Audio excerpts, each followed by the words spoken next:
আচ্ছা একটু বলি বলি বলি লেট মি সে ক্লাস 11 দের গল্প কবিতা নাটকের মধ্যে আজকে শেষ আমরা যে প্রোজটা পড়ব তার নাম Nobel lecture by Mother Teresa. দেখো আমরা কিন্তু ক্লাস 11 এ ম্যাকবেথ কি লাইন বাই লাইন পড়েছি। ম্যাকবেথ থেকে তো এমসিকিউ আসে, তো সেখানে লাইন বাই লাইন পড়াটা অত্যন্ত প্রয়োজন ছিল। শুধু তোমরা কেন, পশ্চিমবঙ্গের 2 লাখ 3 লাখ ছেলে মেয়েরাও লাইন বাই লাইন পড়েনি এবং তাদেরই পরীক্ষা ভালো হয়েছে। তার কারণ আমি একটা ছোট্ট এক্সাম্পল দিই। সবাই বইটা বের করবে, নোবেল লেকচারে 18টা প্যারাগ্রাফ রয়েছে, 18টা প্যারা রয়েছে এবং এই নোবেল লেকচারে বেশি নেই বন্ধুরা, মাত্র 8টা পেজ আছে। আমরা ঘোষলি ওয়াইফ ওটাই বোধহয় 4 পাতা ছিল, তাই পড়িনি, পুরোটা পড়িনি। মনে করে দেখো আমরা গল্প শুনেছি। আর নোবেল লেকচার থেকে আমরা এসে কিউ নাও লিখতে পারি, তাই না? আমরা এসে কিউ নাও লিখতে পারি। তবে তোমরা যারা এবছর সেমেস্টার সিস্টেমে পড়ছো তাদের কিন্তু পরিবর্তিত সিলেবাসে পরীক্ষা দিতে হবে না, মানে তাদের 2টো গল্প এক্সট্রা পড়তে হচ্ছে না, আর একটা বড় গল্প আর 2টো শর্ট স্টোরিজ এক্সট্রা পড়তে হচ্ছে না। তবে যারা নতুন লেভেলে উঠবে তাদের কিন্তু একটু সমস্যা হবে, কারণ বছরের শুরু থেকে যদি স্কুল থেকে বলে না দেয় তারা কিন্তু পড়াটা শুরু করতে পারবে না। আর স্কুল মানে চিরজীবন অলস, স্কুল মানে একটা অস্ত্র নিয়ে প্রাইভেট পড়ানোর আখড়া, আমি বলে দিচ্ছি বারবার। তো বাংলা ছেলে মেয়েরা বুড়ো আঙুল দেখিয়ে দিয়েছে স্কুল টিচারদেরকে। আর দেখো স্কুলের অবস্থা এতটাই বাজে, পশ্চিমবঙ্গে প্রায় শুনেছি 4000 প্রাইমারি স্কুল বন্ধ হয়ে গেছে। কেন দেবে বলো তো দেখি, কেন দেবে? পড়ানো কি হয়? চাকরি পেতে যে পরিমাণ পরিশ্রম করে মানুষ, চাকরি পাওয়ার পরে সেই পরিমাণ পরিশ্রম করে না। তখন ভাবে রিল্যাক্স করব। তারা ভুলে যায় যে চাকরি পাওয়াটা যতটা কঠিন, চাকরি করাটা তার থেকে বেশি কঠিন, কারণ রেসপন্সিবিলিটি অনেকটাই বেড়ে যায়। এগুলো সত্য কথা। আমি যদি এই সমস্ত নিয়ে ভিডিও তৈরি করি, নানান লোকে নানা রকম কথা আমায় বলবে, যে রাজনৈতিক মতাদর্শে সমস্ত বলবে। 90% মানুষ, তুমি স্কুল থেকে কতটা পড়েছো আমায় জানাও। স্কুল টিচারদের প্রথম উদ্দেশ্য কি থাকে? তোমায় আটকাবে, তোমায় এমন কিছু প্রশ্ন দেবে, দেখি তুই কেমন পারিস, এরকম ব্যাপার। আমি তো শুনেছি তোমাদের স্কুলের বেশ কিছু স্যাররা আছেন, তারা নাকি স্কুলে এসে ক্লাসে এসে মানে বই দেখে দেখে পড়ায়। লজ্জা করে না তাদের? এক ফোঁটা লজ্জা হয় না তাদের? তারা আবার বলে যে আমার কাছে না পড়লে প্রজেক্টের নিকুচি করে তো প্রজেক্টের নাম্বার লাগবে না, আমাদের প্রজেক্টের নাম্বার দিয়ে আমি কি করব? এবং বারবার করে তোমাদের বলে দিই, কোন স্কুল টিচারের হাতে এমন ক্ষমতা নেই যে তিনি তোমায় প্রজেক্টের নাম্বার কম দিতে পারেন, কোন টিচারের হাতে নেই। এটা বোর্ড থেকে একেবারেই 20 বা 30 বসিয়ে দেয়, কারণ জানে যে সব স্কুলে সমান দেবে। যিনি মার্কশিট তৈরি করেন তিনি জাস্ট ওই এক্সেল শিটে করে তো জাস্ট টেনে দেয়, 2-1 কখনো কখনো কারো হয়তো এক কমিয়ে দিল ইচ্ছে করেই। স্কুলের হাতে কোনো ক্ষমতা নেই, জেনে নাও। স্কুল টিচারের হাতে কোন ফালতু ওই ভয় দেখি কিছু হবে না। আর আমরা এমন ভাবেই পড়বো, স্কুল টিচার যদি মঙ্গল থেকেও প্রশ্ন দেয় তাও পারবো আমরা। এই তো প্রায় 50-60টা স্কুলের, বলো না, শর্মিষ্ঠা মা ডাকছে, উচ্চ মাধ্যমিক পরীক্ষা হয়েছে, কোন ছেলে মেয়েদের তো প্রশ্ন আটকাতে পারেনি। পেরেছে কি আটকাতে? পারবে না। তাই তোমাদের কিন্তু ভয়ের কোনো কারণ নেই, তোমাদের সিলেবাস বদলাচ্ছে না, তোমাদের এই সিলেবাসেই পরীক্ষা হবে। যারা 10 থেকে 11-এ উঠবে, অর্থাৎ যারা এবছর মাধ্যমিক দিচ্ছে, তাদের নতুন সিলেবাসে পড়তে হবে। তবে দেখো আবার একটা সমস্যা, কি কবে বই বেরোবে? এই বই পেতে পেতে ফার্স্ট সেম শেষ হয়ে গেছিল, কবে বই বেরোবে চিন্তা নেই। আমি তো আছি, ছেলে মেয়েদের পড়াবো তো আমি, তা আমি তো কি করে পড়াবো সে আমি জানি। আমার তো কালকে সিলেবাস দিয়েছে, আমার টেক্সট কি কি আছে বের করা হয়ে গেছে, ইন্টারনেট রয়েছে, বের করে নেবো, টেক্সট পড়ে নেবো। তাই এই নোবেল লেকচার আমি একটুখানি পড়ি, প্রথম থেকে একটু রিডিং পড়ি, তোমরা একটু মন দিয়ে শুনবে, আমি জানি তোমরা বুঝতে পারবে। অত্যন্ত সহজ টেক্সটটা। As we have gathered here together to thank God for the Nobel Peace Prize, I think it will be beautiful that we pray the prayer of Saint Francis of Assisi, which always surprises me very much. We pray this prayer every day after Holy Communion because it is very fitting for each one of us. And I always wonder that 400 to 500 years ago at Saint Francis of Assisi composed this prayer, that they had same difficulties that we have today. As we compose this prayer, that fits very nicely for us also. I think some of you already have got it. So we will pray together. আমি আশা করি তোমরা কিছু বোঝো নাই, 2-4 minute এরকম পড়লে সবাই high high উঠে যাবে। আমরা ম্যাকবেথ পড়েছি, ওথেলো পড়েছি, অ্যাজ ইউ লাইক ইট পড়েছি সামারাইজ করে। এইটাও আমরা সামারাইজ করে পড়বো, কারণ আমাদের যে কোনো গল্প, কবিতা, নাটকে ইন্টারেস্টটুকু যেন থাকে, এটা আমাদের দেখতে হবে। ক্লিয়ার?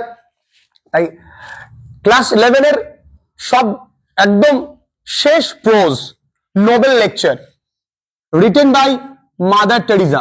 আজকে আমরা এমন ভাবে পড়বো, চ্যালেঞ্জ, যে যারা পুরো বই খুঁটিয়ে খুঁটিয়ে পড়বে তাদের থেকেও তুমি অনেক ভালো এই বিষয়টা জানবে এবং এটাকে ভালোবেসে পড়বে, বাই প্রেসার পড়বে না। দেখো, পড়াশুনো এই সময় দাঁড়িয়ে, সেমিস্টার যুগে দাঁড়িয়ে তোমায় কিন্তু স্মার্টলি করতে হবে। যদি স্মার্ট স্টাডিজ না করো তাহলে তুমি কিন্তু বিপাকে পড়বেই পড়বে। এখান থেকে যে শব্দগুলো অজানা বেরোয়, সেই শব্দগুলো আমি বলে দেবো যে এই শব্দগুলো তোমাকে জানতে হবে, ওয়ার্ড মিনিং। তাহলে আমরা নোবেল লেকচারটা একটু জানি, ভীষণ ভালো লাগবে। এখানে টোটাল 18টা প্যারা রয়েছে, 8টা পৃষ্ঠায় এই প্রোজটা রয়েছে। নোবেল লেকচার, জানো যে সুইডিশ বিজ্ঞানী ছিলেন যিনি ডিনামাইট আবিষ্কার করবার জন্য তিনি নোবেল প্রাইজ পেয়েছিলেন প্রথমে, এবং তিনি প্রথম নোবেল প্রাইজটা আবিষ্কার করেন বা তিনি প্রথম ইন্ট্রোডিউস করেন, তার নামেই কিন্তু এই নোবেল প্রাইজ। মাদার টেরিজা শান্তিতে শান্তিতে পিস শান্তিতে 1979 সালে তিনি নোবেল প্রাইজ পেয়েছিলেন। একটু মন দিয়ে বোঝো, ভীষণ ভালো লাগবে। আমরা সেই মাদার টেরিজা সম্পর্কে জানবো, যে মাদার টেরিজা কুষ্ঠ রোগগ্রস্ত লেপ্রসি পেশেন্টদেরকে, যাদের জন্য গ্রামের পর গ্রাম ফাঁকা হয়ে যেত, যে একটা মানুষের হয়তো কুষ্ঠ রোগ হয়েছে, সেই মানুষটিকে মাদার টেরিজা নিজের বুকে জড়িয়ে ধরেছেন এবং তাকে চিকিৎসা করে সুস্থ করেছেন। মাদার টেরিজা সেই ব্যক্তি যিনি অভুক্ত শিশুদের মুখে খাবার তুলে দিতেন। মাদার টেরিজা সেই ব্যক্তি তিনি বলেছেন যে পড়াশুনো বা সবকিছুর ঊর্ধ্বে বাবা মাকে ভালোবাসাটা সব থেকে বেশি গুরুত্বপূর্ণ। তিনি বৃদ্ধাশ্রমে গিয়ে তার কি অভিজ্ঞতা তিনি বলবেন। আমরা সেই ভারতবর্ষে বাস করি, যে ভারতবর্ষে সব থেকে বড় শান্তি ভঙ্গের কারণ হচ্ছে ভ্রূণ হত্যা, যেটা ইংরেজিতে বলা হয় অ্যাবর্শন। আমরা দেখব 4 বছরের একটি বাচ্চা শিশু কিভাবে সোশ্যাল ওয়ার্ক করে। আমরা দেখব একটি লোক যিনি ধূমপান ছাড়ার কিচ্ছু পারেন না, সেই ব্যক্তি কিভাবে সোশ্যাল ওয়ার্ক করে। সেই গল্পগুলো আজকে পড়বো। যতটা স্পেল বাউন্ড হয়ে তোমরা শুনছো, আমার অফলাইন অনলাইন প্রত্যেকে, যদি আমি লাইন বাই লাইন পড়াতাম, যেহেতু এটা লেকচার, তোমার স্কুলে লেকচার স্যার যদি শুরু করে আজ রবীন্দ্র জয়ন্তী, আমরা তখন বলি ও স্যার লাড্ডুটা দেন বাড়ি যাই, মনটা এরকম বলে। আর যখনই স্যার আমাদের চোখে চোখে চোখ পড়ে তখন হ্যাঁ আদৌ কিছু বুঝি না, মন ভালো লাগে না, সত্য তো।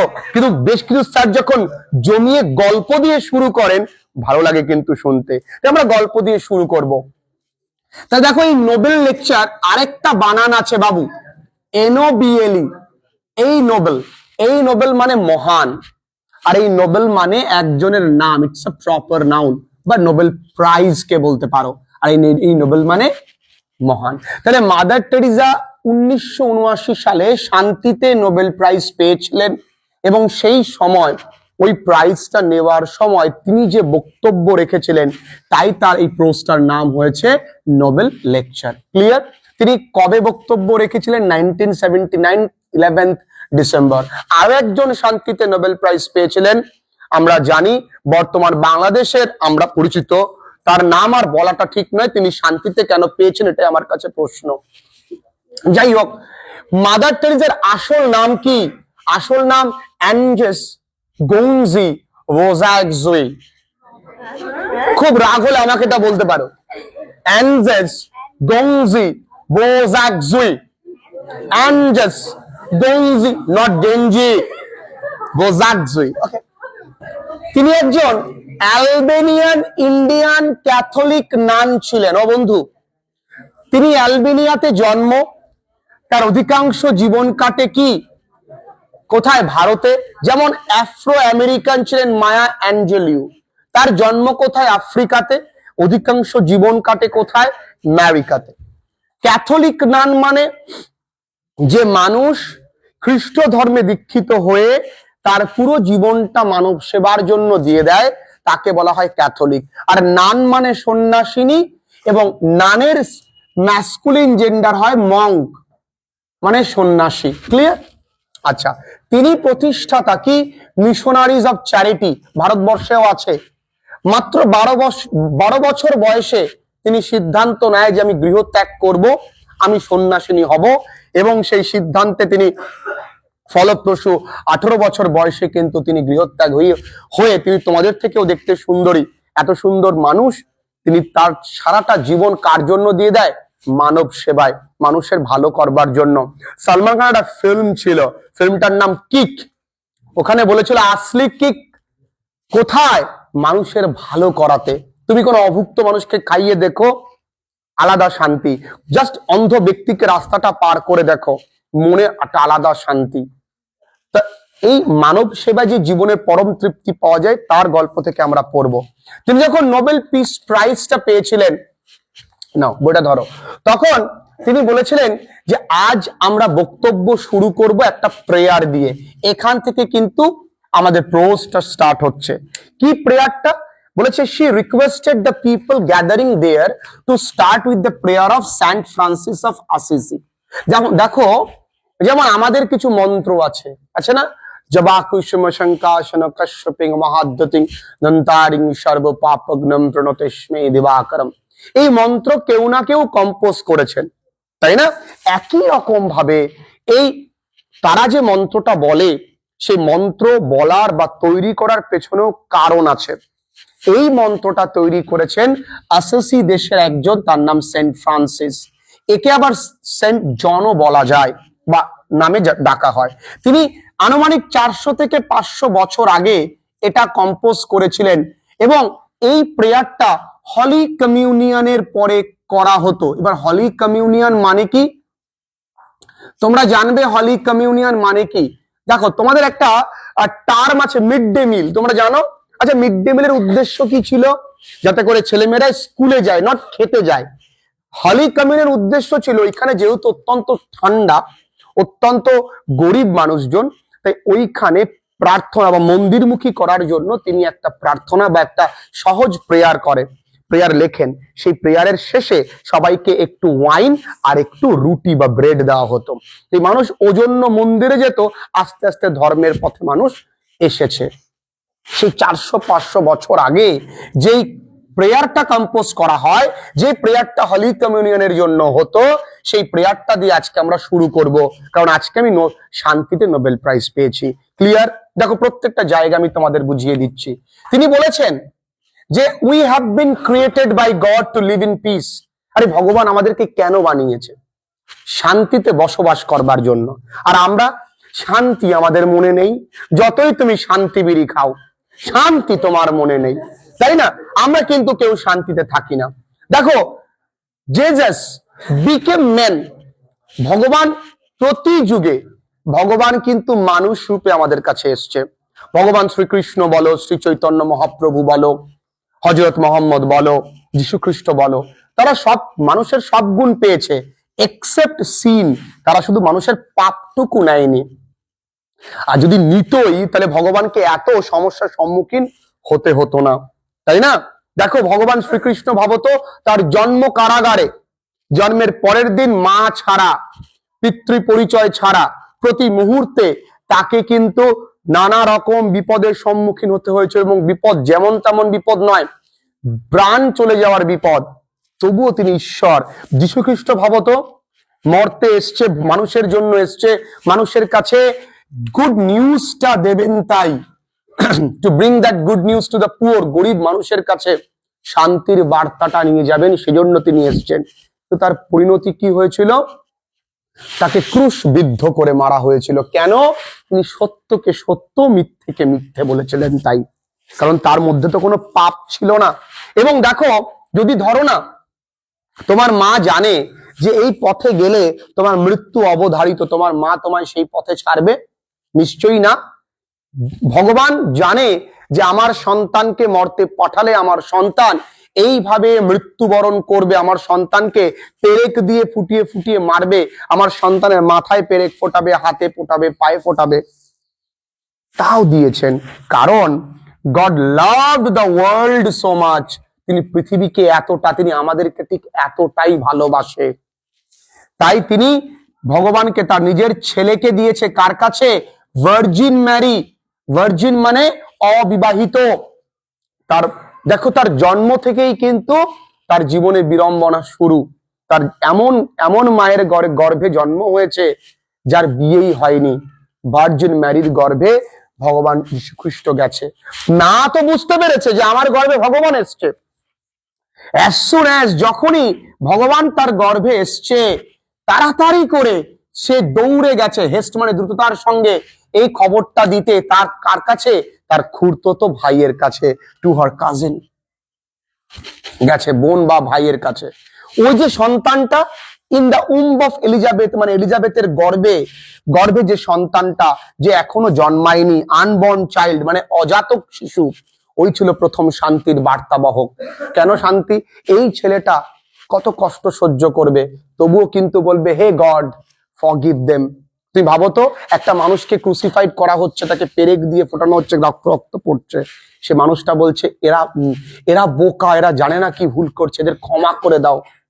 তোমায় একটা পেরেক মারুক তো, এ ভগবান এদের তুলি নাও ভগবান। That is the difference. ভগবান যীশু খ্রিস্ট ছিল প্রথম শান্তির বার্তা বহক। এবার দেখো, তিনি, আমি বলেছি যে ক্রাইস্ট ডাইড অন ক্রস, তিনি ক্রুশবিদ্ধ হয়ে মারা যায় বা তাকে মারা হয়। এবং এই সমস্ত জিনিস আমরা কোথায় পাবো? আমরা কিন্তু we read all in the gospel. Gospel মানে গডস স্পেল। গডস স্পেল মানে ভগবান বর্ণিত কথাকে গড স্পেল বলা হয়। সেটাকে এক জায়গায়, যেমন রামায়ণ, মহাভারত, বাইবেল, এগুলো গড স্পেল। তো সেই জায়গায় তার সম্পর্কে আমরা জানতে পারি যে ভগবান কতটা গরিবদের জন্য করেছিলেন। ঠিক আছে, এবার দেখো খুব সুন্দর, তিনি তো শান্তিতে নোবেল প্রাইজ পেয়েছিলেন, তাই না? তা তিনি শান্তি রক্ষার জন্য প্রথমেই বলেছিলেন, দেখো খুব সুন্দর কথা আছে, লাভ বিগিনস অ্যাট হোম। বাড়িতেই কিন্তু ভালোবাসাটা শুরু হয়। আমাদের বাড়ি, আমাদের পাড়া, আমাদের এলাকা। কিন্তু দেখো, আমরা প্রত্যেকে একটা কথা বলি যে, যেমন সেন্ট জন বলেছেন, সেন্ট জনটাকে ওই যে বলেছি সেন্ট ফ্রান্সিস অফ অ্যাসিসি, তিনি বলেছেন খুব সুন্দর কথা। দেখো 1979 এই কথাগুলো বলা আজও একই রকম ভাবে প্রাসঙ্গিক। দেখো, মন দিয়ে দেখো তোমরা, বহু ছেলেমেয়েরা সেকেন্ড সেমে এখনো ভর্তি হচ্ছে, কারণ তারা জানে গল্পটা আমরা কতটা ইজিলি পড়ি। তোমরা যারা নতুন এসছো, তোমরা তো প্রথম টেক্সট আমার কাছে সরাসরি পড়ছো, দেখবে জল ভাত করে দেবো একদম। তিনি বলেছেন উই আর লায়ার, আমরা কি মিথ্যুক। কেন?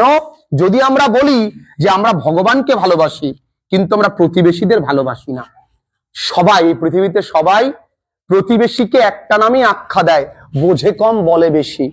প্রতিবেশীর সঙ্গে ঝগড়া হবেই, এমন কেউ নেই কারো প্রতিবেশীর সঙ্গে ঝগড়া হয় না সীমানা নিয়ে। সীমানা সবারই হয়। তার মানে কিন্তু তুমি ভগবানকে দেখেছো না, তুমি ভগবানকে ছুঁয়েছো না। তোমার বাড়িতে আগুন লাগলে ভগবান আসবে না, আসবে কে? প্রতিবেশী। তো তোমার প্রথম শত্রুকে প্রতিবেশী। তাহলে তুমি মিথ্যে বলছো না, তুমি ভগবানকেও ভালোবাসো না। এটা কে বলেছে? সেন্ট জন বলেছেন। কারণ লাভ বিগিনস অ্যাট হোম। এই বাড়ির কথা গিয়েই বলতে গিয়ে তিনি বলেছেন যে আমি মানে যীশু খ্রিস্ট তোমাদের জন্য, তিনি তো ভগবান, তিনি চাইলেই তো নানা কিছু সমস্ত সুখ স্বাচ্ছন্দ্যে থাকতে পারতেন, কিন্তু তিনি তা থাকেননি। তিনি তোমাদের জন্য ক্ষুধার্ত ছিলেন। ক্ষুধার জ্বালা কি বুঝতে চেয়েছেন। তিনি বিবস্ত্র ছিলেন, যে খাদ্য, বস্ত্র, বাসস্থান আমাদের তিনটে তো নিড। আর তিনি অসুস্থ ছিলেন আমাদের জন্য। তাহলে ভগবান আমাদের জন্য এতটা কষ্ট সহ্য করেছেন, তুমি কি কষ্ট করেছো? মনে রাখো, ভালোবাসা পেতে গেলে কষ্ট সহ্য করতে হবে।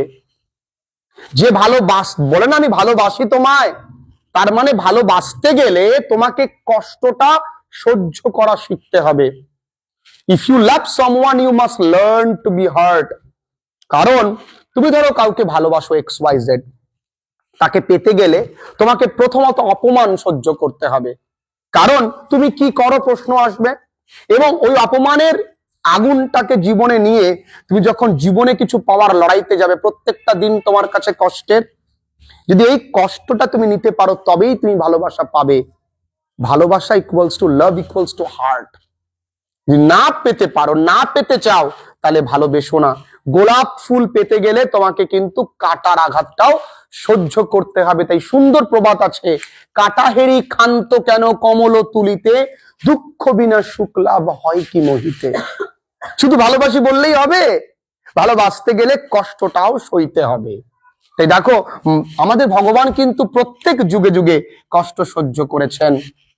শ্রী চৈতন্য মহাপ্রভু ভাবত কি পরিমাণ কষ্ট সহ্য করেছেন।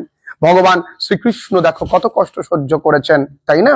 দেখো তিনি এই ভালোবাসা যেহেতু বাড়ি থেকেই তৈরি হয়, তিনি একবার একটা গল্প বলেছেন। গল্প শুনবে তোমরা? তিনি একবার একটা ওল্ড এজ হোমে গেছে, মানে বৃদ্ধাশ্রমে গেছেন। বৃদ্ধাশ্রমে গিয়ে দেখছেন যে ওই বৃদ্ধ মায়ের বা মায়েদের ঘরে সব আনুষাঙ্গিক প্রসাধনী সামগ্রী সব আছে। আমরা ভাবি আমরা বড়লোক কখন হব, যদি আমাদের ঘরে একটা এসি থাকে, আমাদের ঘরে একটা ফ্রিজ থাকবে, আমাদের ঘরে সুন্দর মখমলের খাট থাকবে, বিছানা থাকবে, আমাদের একটা দামি মোবাইল ফোন থাকবে, টিভি থাকবে। এগুলোকে আমরা সুখের ডেফিনেশনে রাখি। ধরো এগুলো সব আছে, কিন্তু তোমায় 3 বেলায় যে মানুষটা বলে, সোনা খেয়েছিস, বাবু খেয়ে নে, সেই মা যদি তোমার জীবনে না থাকে, তাহলে এগুলোর কোনো মূল্য তোমার কাছে থাকবে না। তো দেখো আমরা এইটাকে মুখ্যতা দিই, কিন্তু ওই যে মায়ের যে ভালোবাসা, বাবার যে কেয়ারিং, এটাকে আমরা কিন্তু গৌণভাবে দেখি। এই মাদার টেরিজা গেছে বৃদ্ধাশ্রমে, দেখো এই বৃদ্ধ মায়েদের ঘরে সব কিছু আছে, সব, কিন্তু তাদের তবুও চোখের কোণে জল, তারা তবুও দরজার দিকে তাকিয়ে আছে। তারা কেউ না টিভি দেখছে, না আনন্দে আছে। তো মাদার টেরিজা অবাক হয়ে বলছেন, আচ্ছা বাবুরে, এরা সবকিছু থাকা সত্ত্বেও এরা কেন মুখে হাসি নেই? আমি তো মানুষকে দেখেছি কোনো কিছু পেয়ে গেলে হাসে, এরা হাসছে না, সবই তো আছে। বলছে এরা হাসছেন এর কারণ, they are hurt because they are forgotten. ভালো করে বুঝবে, তারা দুঃখ পাচ্ছে কারণ তাদের ভুলে যাওয়া হয়েছে। দেখো মা বাবা মারা গেছেন, এটা আলাদা বিষয়। জীবিত অবস্থায় বৃদ্ধাশ্রমে গিয়ে রেখে দিয়ে এসে ছেলে মেয়েরা ভুলে গেছে। এই সেই বাবা মা যারা রাতের পর রাত জেগেছিল তোমাদের জন্য। বৃদ্ধাশ্রমে গিয়ে তুমি কখনো কোনো ভ্যানালা, কোনো কেটে খাওয়া মানুষ, চাষির বাবা মাকে দেখতে পাবে না। পাবে শিক্ষিত সমাজে, সোকল্ড শিক্ষিত। আমি বারবার করে বলি যে আমার কাছে ছেলে মেয়েরা পড়াশুনো কতটা শিখবে আমি জানি না, আমি জীবন সম্পর্কে তোমাদের চেষ্টা করব আদর্শ দেবার। কারণ সবার শেষে কিন্তু তুমি মানুষ, পরিবার নিয়ে সুখে থাকতে হবে। তোমার কাছে লাখ টাকা থাকলেও যদি তোমার পরিবার না থাকে, তুমি কিন্তু at the end of the year তুমি অসুখী, এটা বুঝতে হবে। ভাবো তো, একটি মায়ের ঘরে কোটি কোটি টাকা আছে, ছেলেটা বিদেশে থাকে, মা অসুস্থ, কাউকে বলতে পারছে না যে বাবা একটা ওষুধ এনে দে। ওই মা আমার চোখে সব থেকে গরিব এই পৃথিবীতে। ওই মা আমার চোখে পৃথিবীতে সব থেকে গরিব। যে মা তার সন্তানকে ছোটবেলা থেকে মানুষ করেছে, সেই সন্তান স্ট্যাটাস রক্ষার্থে মাকে কোথায় দিয়ে এসছে? বৃদ্ধাশ্রমে। তাই নচিকেতার সেই বিখ্যাত গান আছে না, তাই না? আর বছর 10 পরে খোকা আমি থাকবো দুজনেতে পাশাপাশি। ওই খোকা ভুলে যাচ্ছে আজ বাবাকে বা মাকে রেখে এসছি, আমারও পরিণাম এইরকমই হবে, আমিও বৃদ্ধাশ্রমে যাব। ছেলে আমার মস্ত বড় মস্ত অফিসার, হ্যাঁ, মস্ত ফ্ল্যাটে যায় না, দেখা ওই পার ওপার। Flat, what a style! কোথায় থাকো? Live in a flat. ফ্ল্যাটের মতন বাজে জায়গায় দুনিয়া নেই, একটা বদ্ধ জেলখানা আমি বলি, কিন্তু স্টেটাস এমনটাই, লিভ ইন আ ফ্ল্যাট। বাবা, দেখবে মানুষ বড় বড় হোটেলে গিয়ে এমন একটা জায়গায় থাকবে, রিসর্টে থাকে, দেখবে স্টাইলটা কুড়ে ঘরের মতন। রিসর্ট গুলো দেখবে ঘরগুলো কুড়ে ঘর, আরে গ্রামে তো আমরাই থাকি কুড়ে ঘরে, আমরা বড় লোক, টাকা দিয়ে আর কুড়ে ঘরে যাবো কি? তাই মাদার টেরিজা ভাবছে সত্যি এই মায়েদের কত দুঃখ। আচ্ছা, আজকে যে সন্তানদের মধ্যে যে দূরত্ব সন্তান এবং বাবা মায়ের সাথে, এই দূরত্বের জন্য কি সন্তানরা একা দায়ী? বাবা মাও দায়ী। কেন? তার পরের পয়েন্টসে তিনি বলেছেন যে পাশ্চাত্যের দেশে তিনি গেছিলেন, তিনি গিয়ে দেখেন ইয়াং বয়েজ এন্ড গার্লস, অল্প বয়সের ছেলে মেয়েরা গিভেন ইনটু ড্রাগস, তারা না বিভিন্ন নেশা করছেন। আজকে দেখবে অধিকাংশ বাবা মা অত্যন্ত স্ট্যান্ডার্ড, মাও চাকরি করে, মাও বেরিয়ে যায় সকালে, বাবাও সকালবেলায় কাজে বেরিয়ে যায়। জীবনের ভাগ দৌড়ে অনেক স্বপ্ন তারা বেঁধে রেখেছেন, তারা তাদের সন্তানকে মানুষ করবার জন্য বাড়ির এক পরিচারিকাকে রেখে যায়। সেই সন্তানটা কি সেই মাতৃস্নেহ পাবে? একটা ছোট্ট গল্প বলি। আমি আমার মেয়েকে ডাক্তার দেখাতে গিয়েছিলাম। তা ডাক্তার দেখাতে গিয়ে ডাক্তারবাবু যে জায়গাটায় বসেন, তিনি সামনে কোনো পর্দা বা কোনো কিছু রাখেন না, তিনি যাতে বাইরের সমস্ত রোগীদের সাইকোলজি বুঝতে পারে, তিনি সেই জন্য মায়েদের সাইকোলজি বোঝার জন্য পুরোটাই ওপেন রাখেন। তা আমরা বসে আছি, আমাদের নাম লেখানো রয়েছে, দেখি একজন বেশ দামি গাড়িতে করে নামলেন ভদ্র মহিলা, এবং তার পাশে তার পেছনের সিটে বসেছিলেন একজন ভদ্র মহিলা, তিনি খুব সম্ভবত আয়া বাই প্রফেশন। তিনি বাচ্চাটাকে নিয়ে যাচ্ছেন, ভদ্র মহিলা এগিয়ে যাচ্ছেন। ডাক্তার চেয়ারটাকে মানে ফেলে দিয়ে তিনি বলছেন, আমি তোমাকে দেখবো না, বেরিয়ে যাও। আমরা বলছি কি হলো ব্যাপারটা, যে তুমি মাই হতে পারোনি, তুমি মা আবার ডাক্তার দেখাতে এসছো? মা, তুমি সন্তানকে কোলে নেবে, সন্তান তোমার বুকের আদরটা চায়, গরমটা চায়, অত কি, অত ফিগার, অত কষ্ট যদি ভাবতে, তাহলে সন্তান মানুষ করতে হবে না, বেরিয়ে যাও। ভাবলাম সত্যি তিনি প্রকৃত ডাক্তার। সন্তান মানুষ করতে গেলে বাবা মাকেও কিন্তু একই পরিমাণে স্যাক্রিফাইস করতে হয়।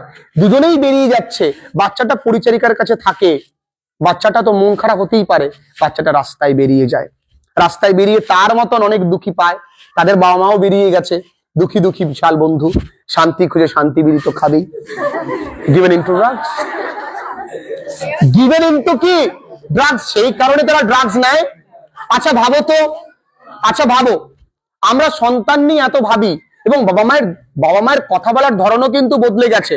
আমি দেখেছি আমার আশেপাশে অনেকেই আছে, আমি জানি মাধ্যমিকে দুবারে পাশ করেছে, কিন্তু বাবা বলে ডাকে না, পাপা পাপা পাপা, এক চমর পাপা। বাবা এর থেকে ভালো ডাক আছে না? কিছু নেই।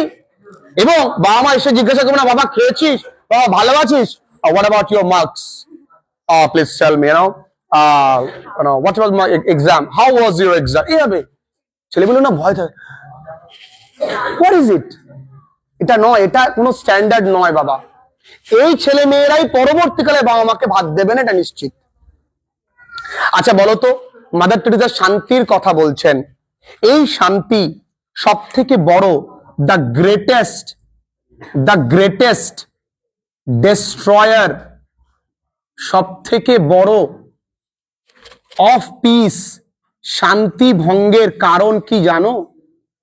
Of peace is abortion. ও বন্ধু, কি জানো? অ্যাবর্শন। অ্যাবর্শন, এ মা, অ্যাবর্শন মানে ভ্রূণ হত্যা। আমরা শান্তির কথা বলি না, জগতের সকলে শান্তিতে থাকো, ঝড় ঝামেলা করো না, অশান্তি করো না। একটি মা নিজে বলছে ডাক্তারকে যে আপনি আমার সন্তানটিকে, যে পৃথিবীর আলো দেখেনি এখনো, তাকে মেরে ফেলুন। ডেটা অনুযায়ী ভারতবর্ষে প্রত্যেক মিনিটে 3 থেকে 4 হাজার শিশুকে, যার জন্মই হয়নি, সেই আনবর্ন চাইল্ডটাকেই মেরে ফেলে with the permission of his mother. তুমি যদি কখনো দেখো অ্যাবর্শন কি করে করানো হয়, একটা ছোট্ট শিশুকে প্রথমে পা থেকে কাটা শুরু করে, একদম ছোট ছোট টুকরো টুকরো টুকরো করে কাটে, যখন মাথার কাছে আসে বাচ্চাটা না মারা যায়। আর ওইটার মাকে দেখায়, ওর মায়ের চোখে এক ফোঁটা অশ্রু থাকে না, মা তখন বলে বাঁচা গেল। যদি মা এমনটা করতে পারে এই পৃথিবীতে, তুমি আমায় মারবে, আমি তোমায় মারবো, জঙ্গিরা তোমায় মারবে, এটা খুব ন্যাচারাল না? ন্যাচারাল তো। তাহলে সব থেকে বড় শান্তি ভঙ্গের কারণ কি? অ্যাবর্শন। যদি মা সন্তান, আরে বহু মা আছে, রিসেন্টলি খবরেও দিয়েছিল, লক্ষ্মী পুজোর দিন 3 নম্বর মেয়ে সন্তান হয়েছে, দুটো মেয়ে ছিল আগে, আবার মেয়ে হয়েছে বলে গলাটিকে মেয়েটিকে মেরে ফেলেছে। মা, বহু মা আছে সন্তান জন্মাবার পরে ড্রেনে ফেলে দিয়ে চলে যায়, ওরাও মা। যদি এগুলো হতে পারে তাহলে শান্তি কোথায় পাবো আমরা? আমরা শান্তি কোথায় পাবো? আবার বহু মা আছে একটি সন্তানের আশায় মন্দিরে দিনের পর দিন মন্দিরে ঘুরে ঘুরে বেড়ায়, মাথা ঠোকে, হ্যাঁ, দণ্ডি কাটে, ঈশ্বরের নামে উপোস থাকে একটা সন্তান লাভের আশায়। তাই সেই মায়েরা, যে মা সন্তান চায় না, সেই সন্তানগুলো নিয়ে যে মা সন্তান চায় তাকে দিয়ে দিই, তাহলে কত ভালো হয় না? তাই আমরা এই অ্যাবর্শনকে ফাইট করতে পারি, এই অ্যাবর্শনকে ফাইট করতে পারি কি দিয়ে? অ্যাডপশন দিয়ে। ও বন্ধু, কি দিয়ে?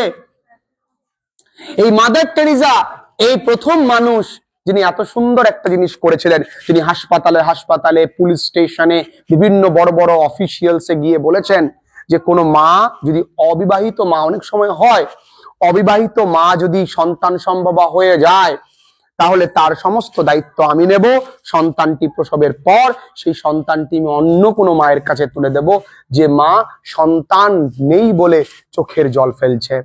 তাই দুই পক্ষে, একজন গিভিং, একজন হ্যাভিং, একজন দেবে, একজন নেবে, দুজনেই আনন্দিত।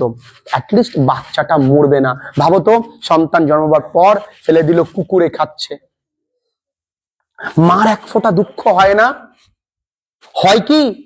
একটা মা তার ডাক্তারকে বলছে আমার বাচ্চাটাকে মেরে ফেলুন তো। তাহলে সেই বাচ্চাগুলো বড় যদি হয় কখনো, মাকে বৃদ্ধাশ্রমে দেবে। Is it not natural? Natural তো। তাহলে এর দায়টা কার? বাবা মায়েরও কিন্তু অনেক অংশে আছে। ছেলে মেয়েদের মধ্যে দূরত্ব কিন্তু বাড়ছে। দেখবে বাচ্চা কাচ্চাদেরকে না ঠিক সেভাবে মানুষ করে না, তাদেরকে দূরে দূরে রাখে, তাই না? এই দিকটাও কিন্তু আমাদেরকে খেয়াল রাখবার কথা বলেছেন। আমরা বাকি অংশটা পড়বো, অংশটুকু লিখে নাও যারা অনলাইন ক্লাসেস করছো। এই সরি, এটা অ্যাডপশন হবে রে বাবা, ADOP, অ্যাডপশন। এবার দেখো পরের অংশটুকু মন দিয়ে দেখো। তা কি বলেছে? মাদার টেরিজা বলেছেন যে আমরা অ্যাবর্শনকে ফাইট করতে পারি অ্যাডপশন দিয়ে। তো এই উদ্দেশ্যেই তিনি কলকাতা থেকে 6 বছরে 61,273টি বাচ্চা উদ্ধার করেছেন এবং যে মায়ের সন্তানাদি হয় না তাদেরকে দিয়েছেন। ক্লিয়ার? দেখো মাদার টেরিজা তিনি সবসময় বলেছেন যে মানুষের সেবা করতে হবে অ্যাট এনি কস্ট, যে কোনো মূল্যে। দেখো আমাদের সুখ কতটা নগণ্য, আমাদের সুখ কত ভাবে ট্রিট করা যায় একটু দেখো। মাদার টেরিজা একদিন 4 জন মানুষকে রাস্তা থেকে তুলেছেন। তাদের মধ্যে একটি মহিলা, a woman was in bad condition, তার অবস্থা ছিল সব থেকে বাজে। মাদার টেরিজা ওই মহিলাকে তার বাড়িতে নিয়ে আসে এবং বাকি 3 জনকে বলে যে তার যারা আরো তার কি বলবো কো ওয়ার্কাররা ছিল তাকে বলে যে তোমরা এদেরকে দেখো, আমি একে দেখছি। ওই মহিলাটি যখনই বিছানায় তাকে শোয়ানো হয় তখনই মহিলাটি একটি হাসি দিয়ে মারা যায়। এবার তোর প্রশ্ন হতে পারে যে মহিলাটি মারা গেল ঠিক আছে, কিন্তু তার মুখে হাসি ছিল কেন? তার হাসির পেছনে কারণ হচ্ছে, দেখো তোমার কাছে যেটা আছে তুমি সেটাতে কখনো সুখী থাকতে পারবা না। তোমার সবসময় দুঃখ এটা হবে যে আমার থেকে হয়তো আমার পাশের বাড়ির কারো অনেক বেশি আছে। ওই মহিলাটি বিছানায় প্রথম জীবনে শুয়েছে, আর কোনোদিন বিছানা বলে কি পাইনি। তাই তিনি বিছানার যে আরাম, বিছানার যে মজা, শান্তি, তোমার জন্ম হতে পারে কষ্টের, মৃত্যু যেন বিউটিফুল হয়, মাদার টেরিজা এনশিওর করতেন। ঠিক তাই তার একটা বিশাল মিশনারিজ ছিল। মাদার টেরিজা বলেছে আমরা সবাই সমাজ সেবা করি, তাই না? সমাজ সেবা মানে কি? Social work. সোশ্যাল ওয়ার্ক করানো যেন লোক দেখানো না হয়। ভাবো যারা লাখ লাখ টাকা সোশ্যাল ওয়ার্ক করছে তারা কিন্তু লোক দেখাচ্ছে। মাদার টেরিজা বলেনি তুমি তোমার প্রাচুর্য থেকে দাও, মানে তোমার অ্যাবান্ডান্স থেকে দাও, তুমি সামান্য তোমার ক্ষমতা অনুযায়ী সোশ্যাল ওয়ার্ক করো। উদাহরণস্বরূপ বলেছে যেমন কলকাতায় এক সময় চিনি পাওয়া যাচ্ছিল না। তুই ভাবতে পারো চিনির আবার অভাব হয় নাকি? ও বন্ধু, লবণের অভাব হয়েছিল। তাই মহাত্মা গান্ধী লবণ আন্দোলন করেছিলেন, মনে আছে? আর চিনি অভাব হলে বাচ্চাদের খুব সমস্যা হয়। বাচ্চারা সবকিছু দিয়ে চিনি দিয়ে সবকিছু, দুধ খায় ম্যাক্সিমামটাই। তাই সেই সময় একটি 4 বছরের হিন্দু ছেলে, মাত্র বয়স কত তার, সে 3 দিন চিনি খায়নি। 3 দিন চিনি না খেয়ে যে যতটা চিনি জমেছে মাদার টেরেসার হাতে সেটা ডোনেট করে দিয়েছে। মাদার টেরেসা বলেছে তুমি এইটুকুনি দানশীল হও তাহলেই হবে। বুঝতে পেরেছো? আবার একটা গল্প বলেছে মাদার টেরেসার কাছে একদিন খবর আসে একটা হিন্দু পরিবার, যে পরিবারে একজন ভদ্র মহিলা আছেন এবং তার 4টে ছেলে মেয়ে আছে। তারা অনেকদিন ধরে অভুক্ত, না খেয়ে আছে, প্রায় মৃতপ্রায় অবস্থায় রয়েছে। মাদার টেরেসা তড়িঘড়ি করে খাবার দাবার তাদের জন্য নিয়ে যায়। নিয়ে গিয়ে দেখে তারা খিদের যন্ত্রণায় প্রায় কাতরাচ্ছে। মাদার টেরেসা তাদেরকে খাবার দেয়। খাবার দিলে মা ওই 4 সন্তানকে খাবার দিয়ে খাবারে যে পড়ে থাকা অংশটা, যেটা তার খাবার কথা, সেই খাবারটা তিনি পাশের বাড়িতে একজন, সেই বাড়িতেও 2-3টে বাচ্চা রয়েছে, তাদেরকে দেয়। মাদার টেরেসা অবাক হয়ে যায়, মানুষ যদি খিদে পায় তখন কারো কথা মনে থাকে না, সে নিজেরটা ভাবে। সেই মাদার টেরেসা দেখলো যে এই ভদ্র মহিলা এমন একজনকে দিচ্ছে, যেই সময় ইট ওয়াজ ভেরি প্রিভ্যালেন্ট যে হিন্দু মুসলমানের একটা বিশাল সমস্যা ছিল, যার জন্য ভদ্রমহিলা খাবারটা নিয়ে গেছে সে একটা মুসলিম পরিবার। মাদার টেরেসা যখন ওই মহিলা ফিরে এসছে তখন তাকে প্রশ্ন করে যে তুমি তোমার খাবারের অংশটুকু ওই বাচ্চাগুলোকে দিলে কেন? বলছে দে ওয়ার হাংরি টু, তারাও ক্ষুধার্ত। ক্ষুধার্ত শিশুর কোনো ধর্ম হয় না, কোনো জাত হয় না। তার মা মানে আমিও তার মা, তাকে খাইয়ে যে সুখটা আমি পেয়েছি খেলে হয়তো পেতাম না।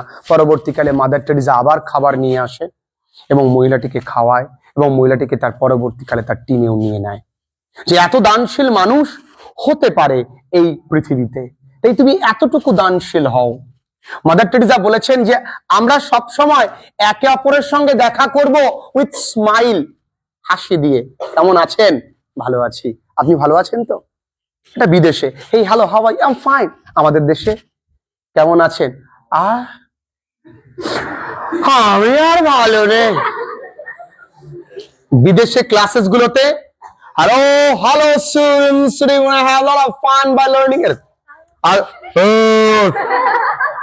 রোল নাম্বার 1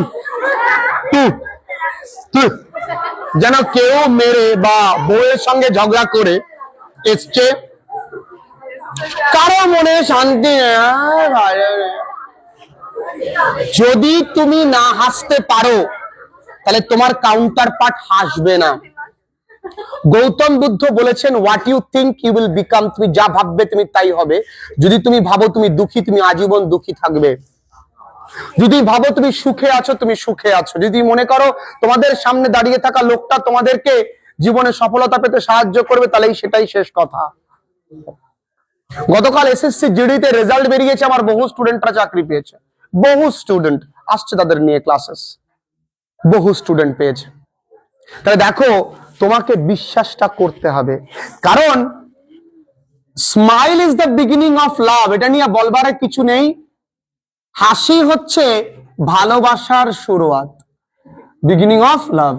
যে কোনো ভালোবাসা যদি একটু হেসে দেয়, ব্যাস তুমি যে আমার এবার মাদার টেরেসা বলেছে যে সোশ্যাল ওয়ার্ক আমরা করব। কিভাবে করব দেখো। এবার আমরা একটু আমাদের সোহানের সম্পর্কে জানবো মন দিয়ে। এক ব্যক্তির কাছ থেকে মাদার টেরেসা $15 নিয়েছিল, কথা নয়, সোহানের জীবনে $15 নিয়েছিল, যিনি 20 বছর শুয়েছিলেন, অর্থাৎ তিনি পঙ্গু। আর তার একটা মাত্র হাত নড়তো, সেটা ডান হাত, এবং ডান হাতের 2টো আঙুল। সে 2টো আঙুল দিয়ে তিনি বিড়ি খেতেন। আছে কারণ তার একমাত্র সঙ্গী ছিল স্মোকিং, বিড়ি। সেই ব্যক্তি 7 দিন বিড়ি খায়নি, না খেয়ে $15 মানে হি ওয়াজ এ চেইন স্মোকার, মানে পরপর বিড়ি খেত। সেই 7 দিন না খেয়ে মাদার টেরিজাকে $15 দান করেছে, বলেছে এতটুকু দানশীল হও। এবং মাদার টেরিজা ওই ভদ্রলোকের সামনেই ওই টাকা দিয়ে কিছু ব্রেড কিনে গরিব বাচ্চাদের মধ্যে বিলিয়ে দেয়। বুঝতে পেরেছো? তাহলে এই লোকটা কি করলো? তিনি গিভ আপ করেছে, কেউ একজন গ্রহণ করেছে। এটাই পরম শান্তি। দেখো মাদার টেরিজার মিশনারিজে একবার 14 জন প্রফেসর এসেছিল। কোথা থেকে এসেছিল? 14 জন প্রফেসর এসেছিল United states of America, USA থেকে।